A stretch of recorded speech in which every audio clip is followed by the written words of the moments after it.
हम जिगर से लड़ने वाले लोग हैं, जिगर से, दिल से। जब हम लड़ते हैं कोई भी मुद्दा, तो हमको मालूम है कि अगर हमारी नीयत साफ है, हमारा दिल साफ है, तो अल्लाह की मदद होती है। और उम्मीद है अल्लाह की साथ से कि बोधवड़ का ये जो पहला प्रोग्राम है, इसको नोट कर लो आप लोग, ये तारीखी प्रोग्राम बनने वाला है। इसके बाद बोधवड़ की सरजमीन पर कोई भी सियासी फैसले होंगे तो मजलिस को नजरअंदाज करके कोई सियासी पार्टी उनका काम आगे बढ़ा नहीं सकती। इतनी ताकत आप लोगों के अंदर।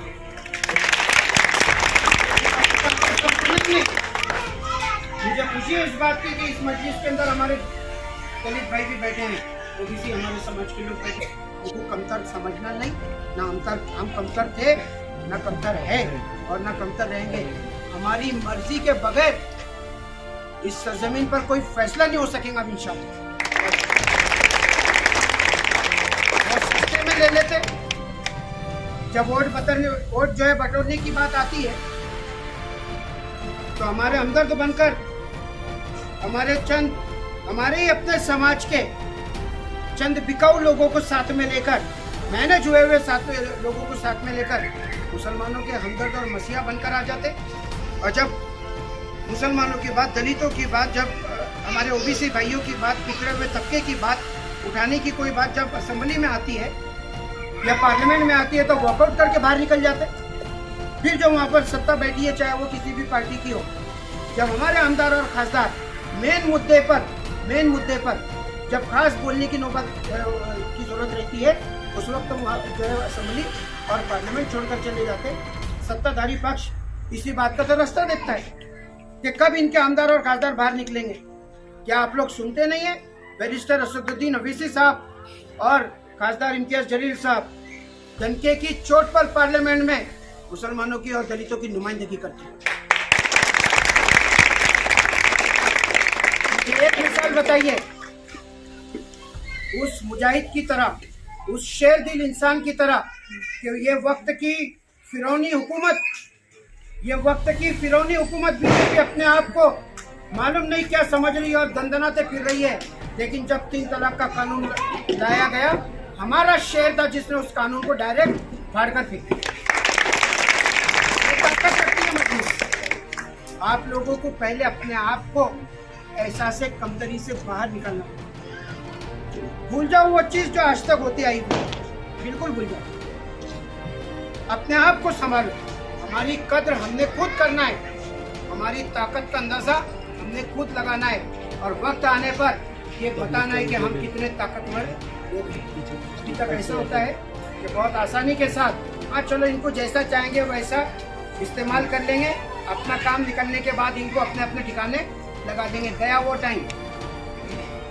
इसके बाद याद रखिए आप लोग, ग्राम पंचायत हो, नगर परिषद हो, जिला परिषद के इलेक्शन हो या असेंबली इलेक्शन हो, खासदार के इलेक्शन हो, पार्लियामेंट के इलेक्शन हो, आप लोगों से उम्मीद रखते हैं हम कि अपने आप की ताकत को मुकम्मल बोधवड़ वाले सब सर जोड़कर बैठो, हमारी ताकत को एक जगह करो। उसके बाद सियासी पार्टियों को बताओ कि जिस पहले में हम बैठेंगे वो पहले जीत लो। हमारी मर्जी के बगैर फैसला करने की कोशिश करेंगे तो नाकाम बना देंगे आपको, चाहे कोई भी पार्टी, यहाँ की सत्ताधारी पार्टी हो, यहाँ के आमदार हो, खासदार हो, कोई भी हो। नजरअंदाज करने की कोशिश करना नहीं, और अगर नजरअंदाज करने की कोशिश करे, हल्के में लेने की कोशिश करे, तो फिर हम करवट लेना जानते, और जिस तरफ करवट लेंगे सत्ता उसकी आएगी इंशाअल्लाह। अगर कोई सोच रहा होगा कि ये मजलिस छोटी मोटी पार्टी, ये एमआईएम छोटी मोटी पार्टी के लोग क्या कर लेंगे, तो ये बोलना नहीं और ये समझना नहीं। आंखों की पट्टी, काली पट्टी निकालना पड़ेगी। 25 साल के शिवसेना के खासदार को हमारे इम्तियाज जलील साहब ने पहली मर्तबा इलेक्शन लड़के खासदार हराया और इम्तियाज साहब खासदार जीते। कोई सोच नहीं सकते, किसी के दिल में ये बात नहीं, किसी के दिल में ये बात कोई सोच भी नहीं सकता था कि जो आदमी 25 सालों से शिवसेना के घर में खासदार बनकर बैठा है, मगर मुसलमानों की, दलितों की, वंचित आघाड़ी के लोगों ने जब अपनी ताकत को एक जगह किए तो उन्होंने बता दिए कि यहाँ 25 साल से करोगे, 250 साल से हुकूमत करो। जब हम एक जगह आ जाएंगे तो किसी की भी हुकूमत को उखाड़ कर फेंक देंगे। धुलिया हमारे पास बेहतरीन मिसाल है कि धुलिया शहर में पिछले 65 सालों में आप लोगों ने देखे कि आमदार एक खास समाज का इंसान हुआ करता था, आमदार एक खास पार्टी का इंसान हुआ करता था। लेकिन धुलिया शहर के मुसलमानों को, दलित समाज के लोगों को मैं सलाम पेश करता। उन्होंने पिछले विधानसभा इलेक्शन से पहले 6 महीने पहले एक मीटिंग लिए और उस मीटिंग में ये तय कर लिए कि जीत और हार अल्लाह की मर्जी है, हम कमर बांध कर उतरेंगे मैदान में और इंशाअल्लाह ताला नसीम अल्लाह ने उनके हौसलों की लाज रख ली है और MIM के फारूक शाह साहब आमदार आज धुलिया से जीत कर गए खुश है। अच्छे लोगों का गणित फेल हुआ वहां पर। बड़े बड़े पॉलिटिकल लोगों ने सट्टा लगाए थे, ध्यान में रखिए आप। जब मजलिस MIM के आमदार का फॉर्म भरने के लिए जा रहे थे और प्रेस रिपोर्टर जब फोटो ले रहे थे तो सब लोगों ने मजाक उड़ाया था कि 2000-5000 लोग वोट लेंगे ही। उनको मालूम नहीं है कि जब अल्लाह के शेर जागते ना तो फिर गीदड़ अपने दबे पांव लेकर उनको भागना ही पड़ता है मैदान छोड़कर। फारूक शाह साहब जो है ना, ये उसकी अलामत है। और ये आप लोगों को बता रहा हूँ कि पूरी प्लानिंग के साथ जब वो वोटिंग हुई धुलिया शहर की तो अल्लाह ने हक का हक और बातिल का बातिल, सच का सच और झूठ का झूठ अल्लाह ने पूरी दुनिया के सामने रखा। आप अपने आप को किसी भी मोड़ पर कमजोर ना समझे, सबसे पहली बात बता दे रहा हूँ। डंके की चोट पर अपने मुद्दे उठाना सीखो। अभी तक सिर्फ ये बात बताई गई कि हम साथ में रह सकते नहीं, आप रहनुमाई कर सकते, साथ में चलना नहीं। हमने रहनुमाई करना, दूसरों को बोलना आप साथ में चल। 65 सालों से हम तुमको सपोर्ट कर रहे हैं, ये 5 साल तुमको हमको सपोर्ट कर। और फिर नियत देख लो, जिन लोगों ने 65 साल हमारा इस्तेमाल किए, एक बार उनको बोलकर देखो आप कि भैया अब ये 5 साल, इस 5 साल के लिए आप हमारे साथ आ जाओ। 65 साल बगैर शक हम आपके साथ में रहेंगे। नियत साफ हो जाएगी, दिल्ली की नियत में मतलब इसमें चित्रे है या नहीं।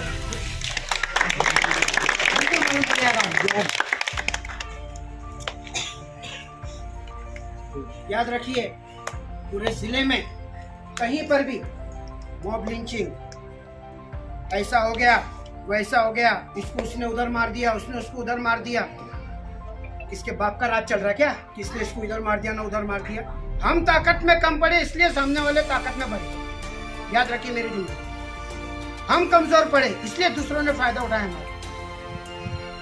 यहाँ का जो मुद्दा था, एक बच्चे को जो भी सदुकूब करने का, उसके ऊपर हमला करने का, आप लोग देखिए कि हाईकोर्ट तक MIM ने, मजलिस इत्तेहादुल मुस्लिमीन ने इस मैटर को हाईकोर्ट तक ले गए। डरने की, घबराने की जरूरत नहीं है। बहुत प्रेशर आया हमारे ऊपर, ऐसा क्यों कर रहे हैं, वैसा क्यों कर रहे हैं। आपस में मिलकर कर लेंगे, करेंगे जरूर। सलाह मशवरे में भी बात होंगी, मगर इंसाफ की बात होगी। अगर एक तरफा फैसला करने का होगा तो अदालत के दरवाजे तुम्हारे लिए भी खुले और हमारे लिए भी खुले। डरने और घबराने की जरूरत नहीं। इम्तियाज जलील साहब का खास आदेश है हमारे लिए कि डंके की चोट पर जलगांव से लेकर नासिक तक काम करो। डॉक्टर खालिद परवेज साहब, जिनका ताल्लुक मालेगांव से है, वो हमारे 4 जिलों के सदर है, जिसको अपन उत्तर महाराष्ट्र बोलते हैं। नॉर्थ महाराष्ट्र के हमारे वो सदर हैं। उस आदमी ने अपनी तबीयत खराब होने के बावजूद, अल्सर का ऑपरेशन होने के बावजूद, पूरे जलगांव जिले का एक तालुके का दौरा किए और अपना मकसद, मजलिस का मकसद और मजलिस को सियासी तौर पर ताकतवर बनाने के अपने मकसद को, अपने मिशन को, मालेगांव की सरजमीन से वो आदमी उठता है और जलगांव के कोने कोने तक जाता है। मुझे बताइए कि जो आदमी जो खुद अपने बीमारी से लड़ रहा है, लेकिन मजलिस की ताकत और मुसलमानों को, दलित समाज को बेदार करने के लिए, इनको अपनी असली ताकत पहचानने के लिए वो आदमी मालेगांव से उठकर पूरे जलगांव जिले की खाक छानता है। तो ये किस लिए मेरे दोस्त? ये आप लोगों का आप लोगों के हुकूक के लिए जो है लड़ना जानती है तो वो मजलिस इत्तेहादुल मुस्लिमीन। और याद रखिए कि पार्टी छोटी है ऐसा आज लग रहा है। किसको मालूम था कि जलगांव कॉरपोरेशन के इलेक्शन मजलिस इत्तेहादुल मुस्लिमीन पहली बार लड़ेगी और पहली बार हमारे 3 कॉरपोरेटर्स वहाँ जीत कर आएंगे, ऐसा किसी ने सोचा था? नहीं। जलगांव शहर कैसा है, एक से एक दिग्गज वहाँ पर रहते हैं। जलगांव शहर में हर सियासी पार्टी की ताकत बहुत ज्यादा है। जब इमाम ने अपने उम्मीदवार वहाँ पर खड़ा की तो हमारा मजाक उड़ाया गया, 200 वोट लेंगे, 300 वोट लेंगे।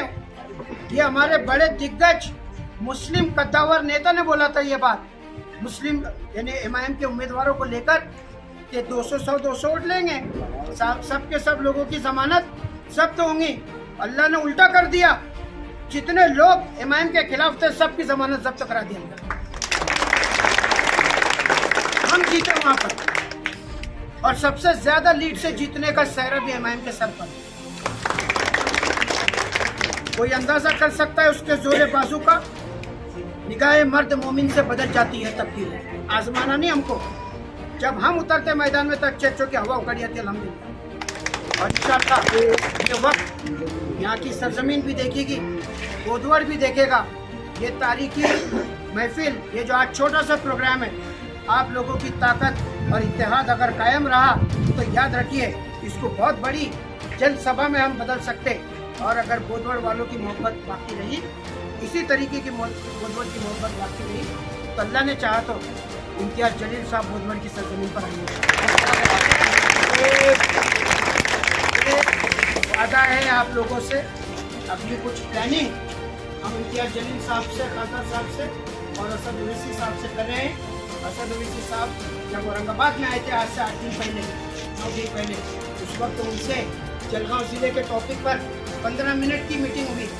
और मेरे दोस्तों, आप लोगों की दुआओं से मुझे ये मौका मिला कि मैं असदुद्दीन ओवैसी साहब के साथ ऐसे रूबरू बैठा जैसे हम बैठे, और 15 मिनट तक जलगांव अपने पूरे जिले की सियासी जो है मंजरनामे पर मैंने उनके साथ में चर्चा किया।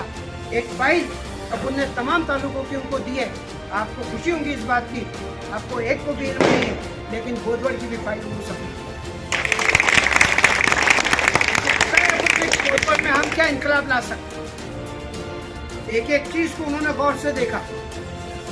जब मैं बोलते जा रहा था एक एक तालुके के बारे में तो असदुद्दीन ओवैसी साहब लिखते जा रहे थे उसके। हमसे ज्यादा, हम तमाम लोगों से ज्यादा ऊंची सोच रखते हैं वो इंसान। उनको सब मालूम है कि शायद तालुका छोटा होगा मगर यहाँ पर रहने वाले मुस्लिम लोगों के दिल बहुत बड़े होंगे। और उनको कोई, अभी तो हैदराबाद में रहते, उनको क्या मालूम गोदवड़ कहाँ है। लेकिन जब जलगांव जिले का जिला सदर गोदवड़ की बात उनसे करता है तो वो टिप्पणी लिखते उसको। और फिर उन्होंने बोला कि ये पूरी फाइल मैं अपने साथ हैदराबाद लेकर जा रहा हूँ और इसकी स्टडी करने के बाद आपको पूरा प्लानिंग देते हैं हम जलगांव जिले का। उम्मीद अल्लाह की जात से अगर गोदवड़ वालों ने अपनी ये मोहब्बत कायम रखे तो यहाँ पर बहुत बड़ी जनसभा हम यहाँ के ग्राउंड पे लेंगे इंशाल्लाह। बहुत बड़ी जनसभा में हम बताएंगे कि मजलिस की ताकत क्या है, मजलिस क्या कर सकती है, क्या नहीं कर सकती। इमाम को छोटा समझकर नजरअंदाज करने की अगर कोई कोशिश कर रहा होगा तो आने वाले इलेक्शन में उसने आजमा ले कि हवा उसकी उखड़ती कि हवा हमारी उखड़ती। हवा उखाड़ने का फन जानते हो। ये जो मजलिस के लोग हैं ना, ये दीवाने, ये सरफिरे परिंदे, जब कफन ऐसा बांध लेते ना तो फिर कोई परवाह नहीं करते। इनको मालूम है कि लेकर रहेंगे इंशाल्लाह, ये हमारा जो हक है वो लेकर रहेंगे। दुश्मनों की हवा उखाड़ने की ताकत आज अगर अल्लाह ने किसी में रखा है तो वो मजलिस में आती है। अपने आप को मजबूत बनाइए, मिलजुल कर रहो। अगर यहाँ पर बैठे हुए हमारे कुछ भाइयों में एक दूसरे को लेकर थोड़ी बहुत गलतफहमी भी होंगी तो उसको एक तरफ रखिए। और जब हमारा मिल्ली मसला आएगा, हमारा समाज का मसला आएगा, दीन का मसला आएगा, दलित भाइयों का और हमारे पिछड़े हुए लोगों का कोई प्रॉब्लम आता है, हमारी जिम्मेदारी है कि कंधे से कंधा मिलाकर हम उनके साथ चलें। और फिर देखो, है नहीं किसी में हिम्मत, सिर्फ हमारा कदम बढ़ाने की देर। हम हर एक को इस बात की फिक्र है कि जिस दिन ये काफिला चलेगा तो अपने साथ तूफान लाएगा, याद रखिए। वो ताकत है हमारे लिए, मगर अपने आप को पहचान नहीं रहे। हमको ऐसा लगता है कि जब तक के दूसरों के कंधों का सहारा मिलेगा नहीं, हम आगे नहीं बढ़ सकते। अरे भूल जाओ वो चीज। अपने बलबूते पर जलगांव कारपोरेशन में अगर 3 सीट ला सकती है एमआईएम, तो क्या बोधवड़ में नहीं लाएंगे? इंशाअल्लाह। बोलिए सब इंशाअल्लाह। यहाँ पर आएंगी सीटें। और याद रखिए, यहाँ का नगर अध्यक्ष एमआईएम की मर्जी के बगैर नहीं बैठेंगे, याद रखिए। हम चलकर नहीं जाएंगे,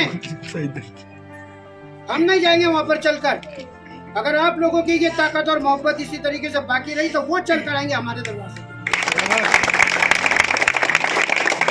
प्रस्ताव हम नहीं रखेंगे, प्रस्ताव हम नहीं रखेंगे, प्रस्ताव सामने वाला रखेंगे, क्योंकि उनको मालूम है कि वो जो जादुई आंकड़ा है, वो जो जादुई आंकड़ा है, वो हमारे नगर सेवकों के बगैर अधूरा है।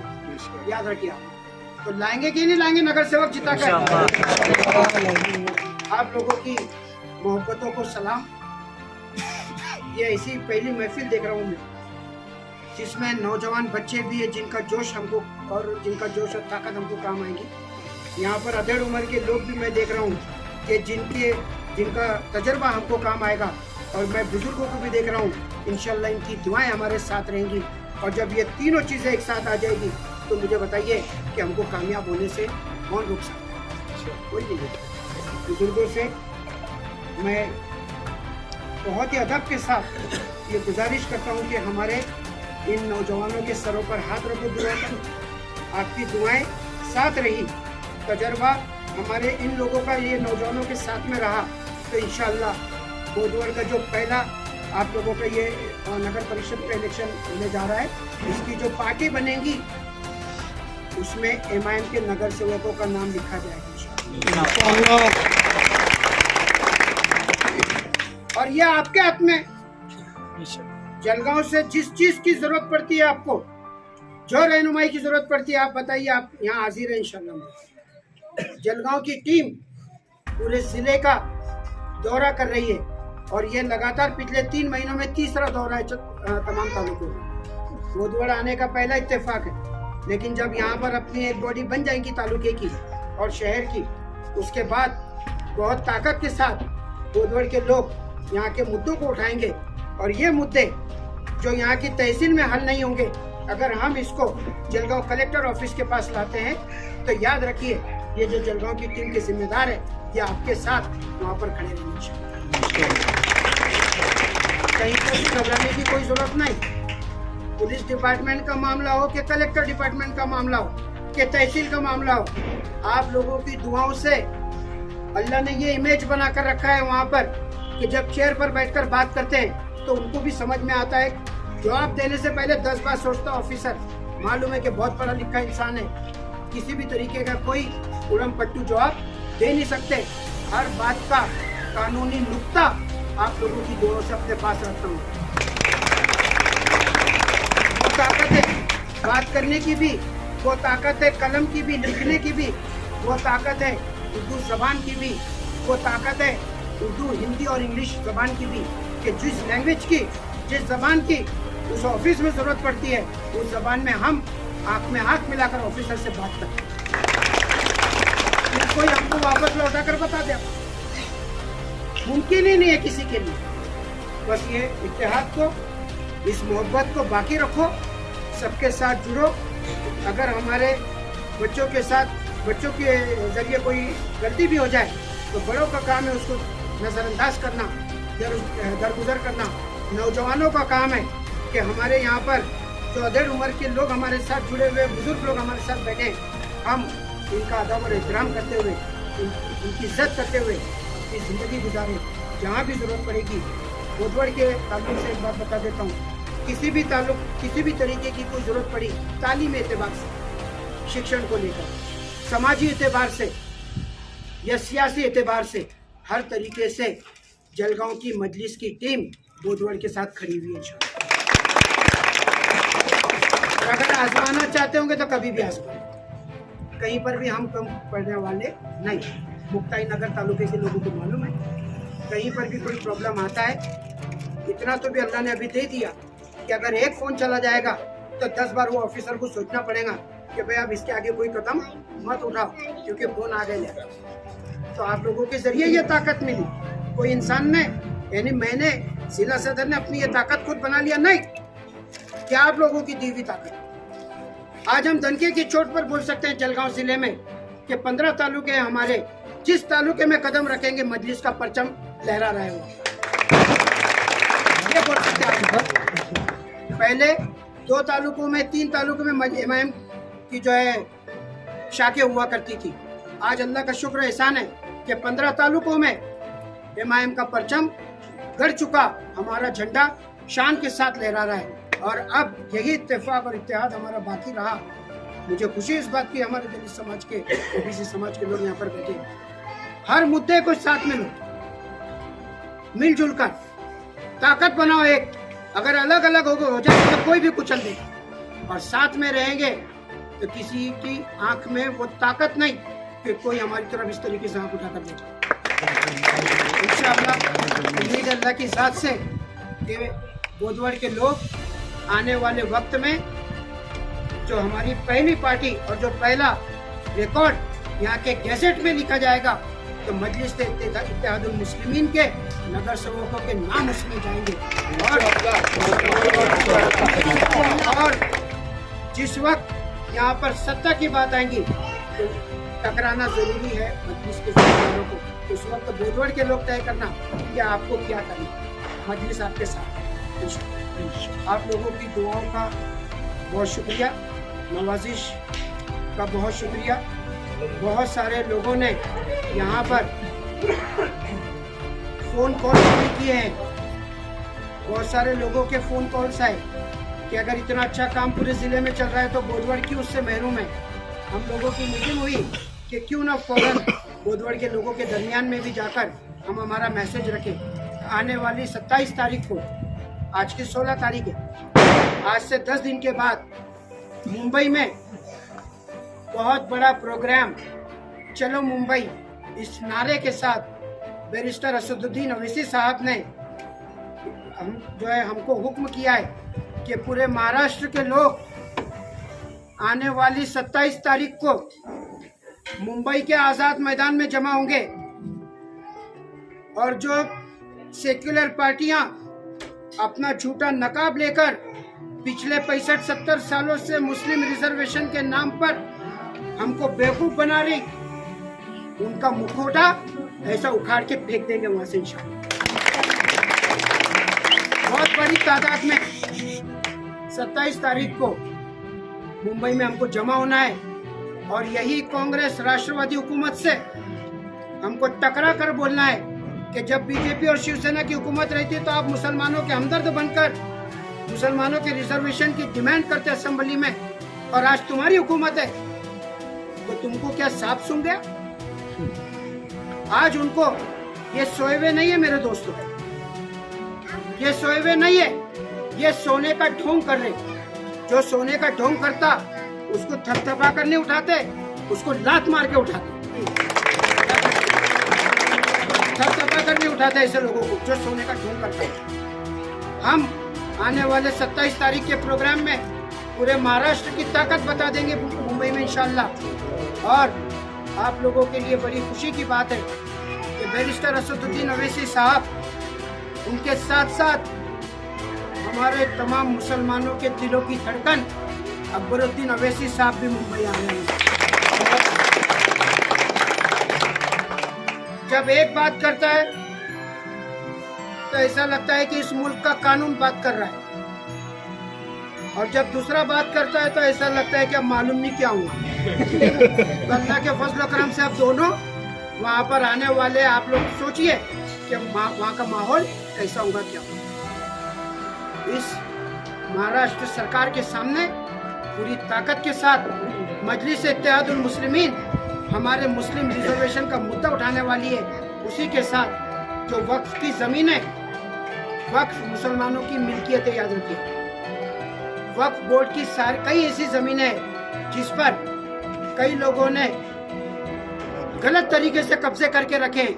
ये मुद्दा भी हमने 27 तारीख की रैली में उठाए और हुकूमत महाराष्ट्र से हमारी ये डिमांड है, हमारी ये अपील है कि पूरे महाराष्ट्र में जितनी वक्फ की जमीनें हैं जिन पर कई नालायक लोगों ने नाजायज कब्जा जमा कर रखे हैं, उनके चुंगल से वो जमीनें हमको लेना नहीं है, छीन लेना है। याद रखिए, लेना नहीं है। हमारी चीज है, हमारी चीज है, मांगेंगे नहीं, छीन लेंगे। याद रखिए इंशाल्लाह।